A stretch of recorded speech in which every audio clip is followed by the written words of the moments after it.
Sa harap ng mga kamera, nakikita natin ang mga ngiti, tagumpay at karangyaan. Ngunit sa likod ng mga ilaw at palakpakan, may mga kwentong hindi basta ikinikwento. Mga lihim, intriga at krimeng bumalot sa ilang pinakakilalang personalidad sa showbiz at sa lipunan. Welcome sa aking YouTube channel kung saan hindi lang tayo nanonood kundi sinisilip natin ang katotohanang nakatago sa likod ng mga pangalan. Mula sa mga kontrobersyal na relasyon hanggang sa mga kasong gumulantang sa publiko, lahat ay tatalakayin natin ng may paggalang, pag-iingat at paghahangad ng hustisya. Kung mahilig kayo sa mga content na ganito, huwag kalimutang mag-subscribe at i-turn on ang notification bell para manatiling updated sa mga susunod na kwento. Patuloy na lumalalim ang kaso ni Yu Menglong at mga bagong revelasyon ang lumabas na nagdulot ng matinding pagkabigla sa publiko. Sa China, ang bawat detalye tungkol sa kanyang pagkamatay ay mahigpit na kinokontrol.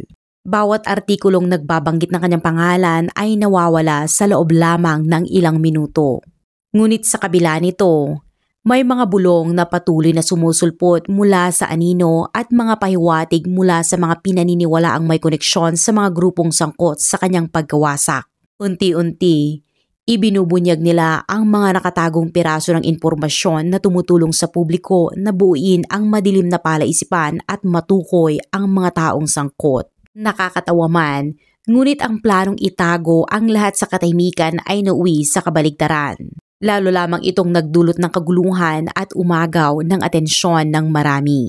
Isa sa mga pinakanakakakilabot na natuklasan kamakailan ay ito. Bago siya namatay, si Menglong ay humihingi ng tulong ngunit hindi natin ito napansin. Muling binisita ng mga tapat na tagahanga ang kanyang mga lumang live stream. Ang video noon ay magaspang ang kalidad, hindi rin matatag ang tunog kaya't karamihan sa mga manonood ay inakalang isa lamang itong problema sa teknolohiya. Ngunit sa gitna ng kaguluhan, habang nag-aayos ang kanyang team ng feed, ibinaba ni Menglong ang kanyang kamay na nakapatong sa kanyang bibig at bumulong ng tatlong nanginginig na salita. Help me. Mahina ang tunog, distorted, halos walang nakapansin at tiyak na wala ring nakakaunawa na ito ay desperadong panawagan ng tulong. Ang mas nakakabahala pa, sa parehong live stream, gumawa siya ng isang banayad na kilos. Ang International 540 hand signal para sa tulong. Kilala ang galaw na ito sa buong mundo bilang tahimik na SOS at ginagamit kapag ang isang tao ay nasa panganib ngunit hindi makapagsalita. Simple lamang ang galaw ngunit may malinaw na kahulugan. Una, itaas ang kamay ng diretso, nakaharap ang palad sa labas at magkadikit ang mga daliri. Sunod, itupi ang hinlalaki paloob sa palad. Pagkatapos, isara ang mga daliri sa ibabaw ng hinlalaki upang makabuo ng kamao. Ang tatlong galaw na ito ay bumubuo sa tinatawag na 540 hand signal na nangangahulugang tulungan mo ako. Para sa sino mang nakakaalam ng senyas na ito o nakakita na ng mga kampanya sa pandaigdigang antas tungkol sa SOS gesture, malinaw na malinaw sana ang ibig sabihin nito. Ngunit sa kaso ni Menglong, palagi siyang may mga taong nakabantay sa tabi niya, nagmamasid sa bawat kilos at salitang binibitawan kaya't nagawa niya lamang kumilos ng palihim at halos hindi napansin ng sino man. Ang mismong pagiging maingat niya ang naging dahilan kung bakit nabigo ang mensahe. Sa sandaling iyon, walang nakakita. Ngayon lamang matapos mapanood at masusing suriin muli ang video frame by frame, tuluyang lumabas ang katotohanan. Matagal na pala siyang nagpapadala ng mga senyales ng tulong. Malinaw na siya ay nasa panganib, mahigpit na binabantayan at hindi malayang nakapagsasalita. Ang nakakakilabot na katotohanan ay matagal na pala siyang nagpapadala ng mga panawagan ng tulong ngunit walang nakapansin ni sino man. Ngunit hindi doon nagtatapos ang kwento. Kalaunan, may natuklasan pang mas nakakakilabot ang mga online investigator na nakatago mismo sa mga salitang binanggit niya. Sa isang live broadcast niya, parang normal ang lahat nang bigla niyang sabihing, hindi maganda ang panahon ngayon. Makapal at maitim ang ulap sa langit kaya't huwag kalimutang magdala ng payong. Kamakailan, nag-aaral ako ng mga magic trick. Ang kamatayan minsan ay maituturing ding isang sining. Sa unang tingin, Parang simpleng biro lang o malikhain lang na pahayag ng isang artistang mahilig sa salita. Pero nang pansinin ng mga tagahanga at pagsamasamahin na ang unang titik ng bawat linya, nabuo ang 4 na nakakakilabot na salita. Ngayon, mamamatay na ako. Sa pagbalik tanaw, napagtanto nilang hindi pala iyon basta malikhaing pananalita, kundi isang lihim na pamamaalam, isang nakatagong mensahe ng kawalan ng pag-asa. At noong panahong iyon, wala pa ring nakapansin. Noon, pinagtawanan lang ng mga manonood ang kanyang mga sinasabi at inakalang bahagi lamang iyon ng malikhaing estilo o kakaibang hilig ng isang performer. Ngunit ngayon, sa muling pagbalik tanaw sa mga linyang iyon, tila nayanig ang mundo. Hindi ito isang biro. Ito ang huling panawagan ng isang taong naitulak na sa sukdulan at napilitang itago ang kanyang pagdurusa sa likod ng mga metapora. At sa likod nito, may mas madilim pang detalye. May ilang manonood na napansin ang pasasa noon ni Menglong at nangahas na magtanong tungkol dito.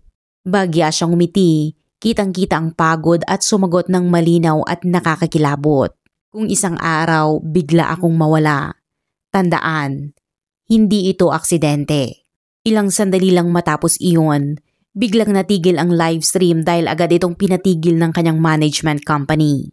Agad ding binura ang buong video sa platform kaya't naiwan ang mga hinala at napakaraming tanong na walang kasagutan. Sa pagbalik tanaw sa lahat ng nangyari, malinaw ang masakit na katotohanan. Paulit-ulit na nagpadala si Menglong ng mga senyales ng panganib. Ngunit dahil isa siyang aktor, napakahusay, napaka-convincing magpanggap, marami ang inisip na bahagi lang iyon ng kanyang performance. Nakakalungkot isipin pero ang mismong professionalismo niya ang naging dahilan kung bakit natakpan ang kanyang tunay na panawagan ng tulong. At nang tuluyang maunawaan ng publiko ang nangyari, huli na ang lahat. Matapos muling suriin ang mga piraso ng kanyang mga senyales ng saklolo, narito na tayo sa huling nakakatakot na pangyayari sa buhay ni Menglong. Nagsimula ito noong huling bahagi ng August 2025 nang ang mga palatandaan ng panganib ay hindi na maikakaila. Noong August 29, nagpakita pa rin si Menglong na parang normal ang lahat. Siya ay nagpost ng masasayang larawan sa Weibo kasama ang ilang kaibigan. Ngunit sa parehong araw, lumabas sa publiko ang isang WeChat message na nagbunyag ng mas madilim na katotohanan. Sa mensaheng iyon, ipinahayag ng isang kaibigan ng pag-aalala na maaaring nasa panganib si Menglong. Agad siyang sumagot ng mga salitang tila pampalubag loob. Walang nangyayari. Ayos lang ako. Mabuhay ka ng maayos. Ilang araw lang ito ng makeup filming. Sa unang tingin, magaan at karaniwan ang tono. Ngunit ngayon, sa pagbabalik tanaw, malinaw na iyon ay parang tahimik na pakiusap ng isang taong alam na may nagmamasid sa kanya. Isang taong piniling itago ang takot upang hindi madamay ang mga kaibigan. Pagsapit ng ika-2 ng Setyembre, nagpost si Menglong sa unang pagkakataon ng isang propaganda post tungkol sa military parade na nakatakdang ganapin sa ika-3 ng Setyembre. Kumalat ang mga usap-usapan na hindi ito kusang ginawa, kundi bahagi ng sapilitang patakaran na dapat sundin ng lahat ng artistang mula sa mainland China. Pagkatapos noon, tuluyang natahimik ang kanyang account. Ang biglaang pagwala niya sa social media ay nagdulot ng matinding pagdududa. Marami ang nagsimulang maghinala na maaaring siya ay na-detain. Habang lumilipas ang mga araw, lalong dumidilim ang mga balita. May nagsabing matapos ang September 2, si Menglong ay dinala umano sa kustudiya. Walang nakuhang malinaw na resulta noong unang pagkakapiit kaya't noong September 8, inilipat daw siya sa isang villa sa Beijing. Gabi iyon nang magtipon ang humigit kumulang 10 katao kabilang na si Menglong. Hindi ito isang karaniwang pagtitipon. Ayon sa mga nakasaksi, tila isinadula o planado ang lahat na parabang isang seremonya na may misteryosong layunin. Mula pa lamang sa kanyang pagpasok, halatang wala na siyang kalayaan. Sinabihan siyang sumunod at mula noon ay tila nawalan siya ng tapang na lumaban o magsalita ng malaya. Pagsapit ng umaga ng ika-9 ng Setyembre, inilipat si Menglong sa isang apartment sa ika-5 palapag ng Gusali 18 sa Yangguan Shandong Residential Complex. Sa labas, mukha lang itong karaniwang inuupahang unit ngunit sa online community, Mas kilala ito sa kakaibang pangalan, ang tinatawag na silid ng seremonya o sacrifice room. Matagal nang may mga bulong-bulungan tungkol sa hindi maipaliwanag na pangyayari sa loob ng lugar na iyon. Mabigat ang atmosfera. Parang may takot na bumabalot sa paligid at bawat kilos ni Menglong ay mahigpit na binabantayan. Sa pagitan ng September 9 at 10, tuluyang umigting ang bangungot na kanyang kinaharap. Matindi ang pinagdaanan ni Menglong. Kumalat ang mga ulat na sinubukan niyang makatakas patungo sa parking lot ngunit agad siyang nahuli. Ayon sa ilang tao, ang kasama niyang aktor na sangkot sa insidente ay si Fan Shiki. May lumabas pang video na nagpapakita ng pagharap nila kung saan sinabi ni Menglong, "Ikaw ang pinaka-pinagkakatiwalaan ko. Bakit mo ako dinala sa sitwasyong ito?" Ang linya na iyon ay nagpatibay sa pangamba ng mga tagahanga. Ang pagtataksil ay nagmula mismo sa mga taong pinakamalapit sa kanya at hindi sa mga estranghero. Noong gabing iyon, ang sitwasyon ni Menglong ay umabot na sa sukdulan. Lumalabas sa mga leak na footage na siya ay nasaktan at labis na pinahirapan. Ipinapakita rin ang kanyang desperasyon na nagsusumamo ng tulong sa pamamagitan ng mga salita at kilos. Ilang sandali matapos iyon, ayon sa sulat, siya ay inilipat mula sa bintana at bagaman siya ay nasaktan, nanatili pa rin siyang buhay. Ngunit ang pansamantalang kaligtasan niya ay nagpatuloy hindi lamang sa bangungot. Siya ay muling dinala sa loob at sa ika-6 na palapag, umabot sa pinakamalalang punto ang sitwasyon. Pinaniniwalaang natakot ang mga taong sumakop sa kanya dahil may dala umano siyang USB drive na posibleng naglalaman ng ebidensya laban sa isang malaking operasyon. Lumabas pa ang isang audio recording kung saan maririnig ang utos na bilisan na tila nagsasabing kailangang makuha agad ang USB kahit ano pa ang mangyari. Sa kabila ng lahat, may ulat na si Fan Shiki ay naroon at maaaring sangkot sa insidente. Dahil dito, binansagan siya ng netizen sa internet bilang Dr. Fan. Ngunit hindi doon nagtatapos ang paninirang dangal at pang-aabuso. Ayon sa ulat, isa sa mga naroon, si actress Song Yirin ay tinulungan si Menglong na magpalit ng kanyang damit upang maitago ang mga pasa at sugat. Pagkatapos noon, para sa ikalawang pagkakataon, siya ay inihagis mula sa ika-6 na palapag at bumagsak sa matigas na lupa sa ibaba. Sa pagkakataong iyon, wala nang himala. Natapos ang kanyang buhay sa katahimikan ngunit naiwan ang isang malalim na sugat sa puso ng lahat ng kanyang tagahanga. Nang lumabas ang balita, nahulog sa sahig ang ina ni Menglong, umiiyak ng labis at hindi mapigilan ang sama ng loob. Ang mga larawan ng kanyang pagdadalamhati sa pagkawala ng nag-iisang anak ay nagpasiklab ng mas malaking galit sa publiko. Isang bituin na minsang nagniningning, isang binatang minahal dahil sa kanyang kabutihan at pagiging inosente ay napilitang harapin ang trahedya sa pinakamalupit na paraan. Pinagtaksilan, pinahirapan at nawasak sa katahimikan. Pagkatapos ng trahedya, lahat ng impormasyon tungkol kay Menglong ay mabilis na tinanggal mula sa mga Chinese social media platforms. Ngunit hindi kayang burahin ng internet ang lahat. Maraming datos na ang naipreserve, naipamahagi at kumalat sa online community na nagpasiklab ng matinding galit at pagkabahala sa publiko. Noong mga unang oras ng September 20, isang hindi inaasahang pangyayari ang nagpainit sa damdamin ng publiko. Sa TikTok account ng China National Radio, ang comment section na matagal nang nakalak ay biglang muling binuksan. Sa loob lamang ng ilang oras, pagsapit ng 4:30 AM, umabot ang bilang ng mga komento sa higit 45,000. Halos bawat mensahe ay naglalaman ng parehong panawagang magbukas ng kaso, imbestigahan ng maayos, bigyan ng hustisya si Menglong. Kasabay nito, ang opisyal na pahina ng Beijing Municipal Bureau of Culture and Tourism ay nakatanggap ng higit 600,000 na komento na puno ng panalangin at pagtawag para sa hustisya. Maging ang website ng People's Court of China ay nakatanggap ng higit 230,000 na komento. Lahat ay humihiling ng investigasyon at parusa para sa mga responsable. Ngunit tila planado ang lahat. Biglang nawala ang bawat komento. Nilinis ang pahina ng bureau at maging ang website ng korte ay hindi na nagpakita ng anumang bakas. Tanging ang TikTok account niyang Guangguang ang naiwan, ngunit puno ng kawalang katiyakan ang comment section nito. Ang matinding censorship na ito ay lalo pang nagpasiklab sa galit ng publiko. Ang pangalan ni Meng Long ay mabilis na naging isa sa mga pinakasensitibong termino sa China. Halos sa oras na lumitaw ito, agad itong nabubura. Habang pilit na sinusubukang itago ng mga otoridad ang kwento, mas lalo namang nagiging determinado ang publiko na matuklasan ang katotohanan.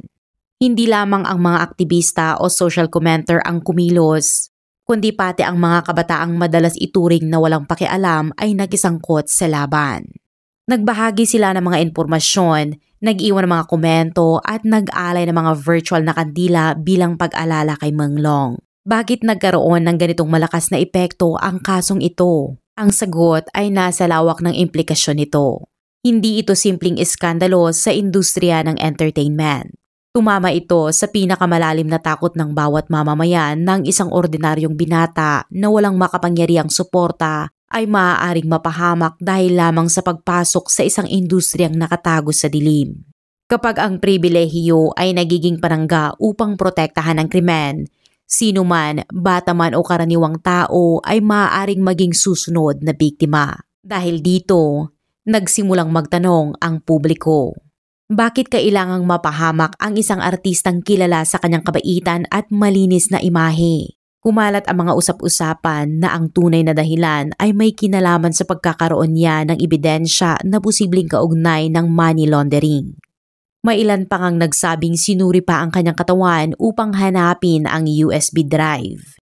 Kung totoo man, hindi lamang ito simpleng pagpatay. Ito ay bahagi ng masalimuot na sistemang kriminal. Upang maunawaan, parehong mga investigador at ordinaryong tao ang tumingin sa anino ng industriya ng CBIZ, ang Chinese entertainment industry. Dito, ang mga nagsisimulang artista ay may dalawang pagpipilian lamang. Sumunod sa nakatagong patakaran o maging kasangkapan sa money laundering schemes. Matagal nang kumakalat ang mga nakakatakot na kwento. Ang isang hindi pagsama sa inuman ay maaari mong mawala ang bawat role sa susunod na 3 taon. Noong 2019, si Meng Long mismo ang naging patunay. Sa isang banquet sa Hengdian, isang babaeng investor ang nag-abot sa kanya ng hotel keycard. Ibinaba ni Meng Long ang kanyang ulo, nagkunwaring lasing at mahigpit na tumanggi. Ang tila maliit na pagpapakita ng integridad na iyon ang naging turning point ng kanyang kapalaran. Kinabukasan, ang kanyang pangalan ay tinanggal mula sa promotional poster. Ito ang unang suntok. Malinaw na babala na sa mundong ito ng showbiz, kung hindi ka susunod, ikaw ay itatapon. Mula noon, inilaan ng kanyang management company ang lahat ng resources sa iba at iniwan siya na parang bangka sa gitna ng dagat. Sa loob ng ilang taon, halos nawala si Meng Long sa screen. Nabuhay siya sa pamamagitan ng iba't ibang racket gaya ng photography, pag-host sa kasal, pero kahit ganoon, siya ay hindi sumuko. Sa halip, nagpatuloy siya sa pag-aaral, nagpakadalubhasa sa sarili at muling itinayo ang kanyang sarili. Tinuruan niya ang mga bata sa mga rural na baryo na matuto magbasa. Nag-aral siya ng contract law at copyright. Pinalitan niya ang manager at ipinagkatiwala ang karera sa isang kaibigan na abogado para hindi na muling malinlang.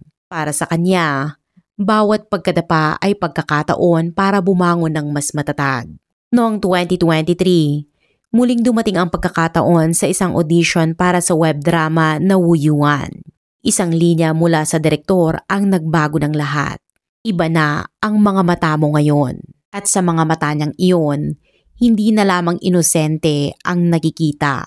May taglay na determinasyon, karanasan at malinaw na pananaw. Bumalik si Meng Long na may bagong pangarap. Ang kumita sa pamamagitan ng tapat na paraan. Ngunit ang kapalaran ay walang awa. Sa mundo ng entertainment na pinamumunuan ng kapangyarihan at kayamanan, bihira ang pagkakataon para sa mga kabataang tulad niya. Totoong malaki ang papel ng money laundering sa pelikula sa China.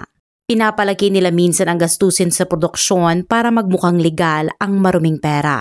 Isa pa, Pinipeke rin nila ang box office reports. Mayroon ding tinatawag na yin yang contracts, isang peking kontrata kung saan ang ipinapakitang halaga sa publiko ay mas mataas pero ang aktor ay maliit lang talaga ang natatanggap. Ang malaking bahagi ng pera ay napupunta sa mga nasa kapangyarihan. Ang iskandalo ni Fan Bingbing tungkol sa dual contracts ay maliit na bahagi lamang ng kabuuan. Halos lahat ng sikat na artista ay napilitang sumunod sa ganitong sistema. Pero iba ang kaso ni Menglong. Mas komplikado, mas malalim at tila may mas seryosong dahilan sa likod nito. Natuklasan ng mga investigador na sa ilalim ng pangalan ni Menglong ay may nakarehistrong kumpanya na konektado sa tinatawag na military fire investment, isang larangan na walang kaugnayan sa buhay ng isang entertainer. At hindi lamang siya. Marami pang ibang artista na dating sumali sa talent show na Kwai Nan Kwai Nyu ang natagpuang may kaparehong uri ng kumpanya, nakarehistro gamit ang parehong numero ng telepono at address sa Jiaozhou, Shandong. Lahat ng ito ay nagtuturo sa isang malinaw na konklusyon. May isang kamay na kumukontrol sa likod ng lahat at ginagamit ang pangalan ng mga sikat na tao bilang takip upang patakbuhin ang isang malawakang money laundering network. Kung totoong nakalikom si Menglong ng ebidensya na konektado sa kumpanyang nakarehistro sa kanyang pangalan, iyon na mismo ang dahilan kung bakit siya naging target. Sa mga pangalan na konektado sa lihim na network na ito, isa ang namumukod-tangi. Si Tian Haidong, dating asawa ni Xu Ming, isang makapangyarihang investor na sumikat sa pagkikipag-alyansa kay Busilay at sa fraksyon ni Jiang Zemin. Pinag-usapan na ang grupong ito ay hindi lamang sangkot sa human organ trafficking, kundi pati na rin sa mga transaksyon sa military fire industry. Si Xu Ming mismo ay namatay ng biglaan sa bilangguan at ang opisyal na dahilan ay sakit sa puso. Ngunit bago pa man maisagawa ang autopsy, ang kanyang katawan ay sinunog. Para sa mas marami, malinaw na siya ay pinatahimik. At kapag pinagsama-sama lahat ng mga ugnayang ito, lumilitaw ang mas malawak na larawan. Ang kamatayan ni Menglong ay maaaring hindi lamang personal na trahedya. Ito ay bahagi ng isang brutal at lihim na labanan sa kapangyarihan. Bagamat nabago na ang negosyo ng military fire at nahati na ang kita, ang USB drive na pinaniniwala ang nilunok ni Menglong kasama ang ebidensya na hawak niya noon ay nananatiling susi na maaaring magbukas ng lahat ng lihim. Nang lumabas ang mga detalyeng ito, lalong lumala ang galit ng publiko. Kinabukasan, lumabas ang mga pangalan. Tan Chi, Tian Haidong, isang aktres na pinaghihinala ang kasabwat. Song Yirin, na sinasabing babae na nagdadala ng mga biktima sa mga makapangyarihan. At Fan Shiki, ang dating pinagkakatiwalaang kasama na kalaunay nagtaksil. Ang listahang ito ang naging sentro ng usapan ng publiko. Naging simbolo ito ng kalupitan at pagkabulok sa isang industriyang sa paningin ng marami ay tila kumikislap na ginto.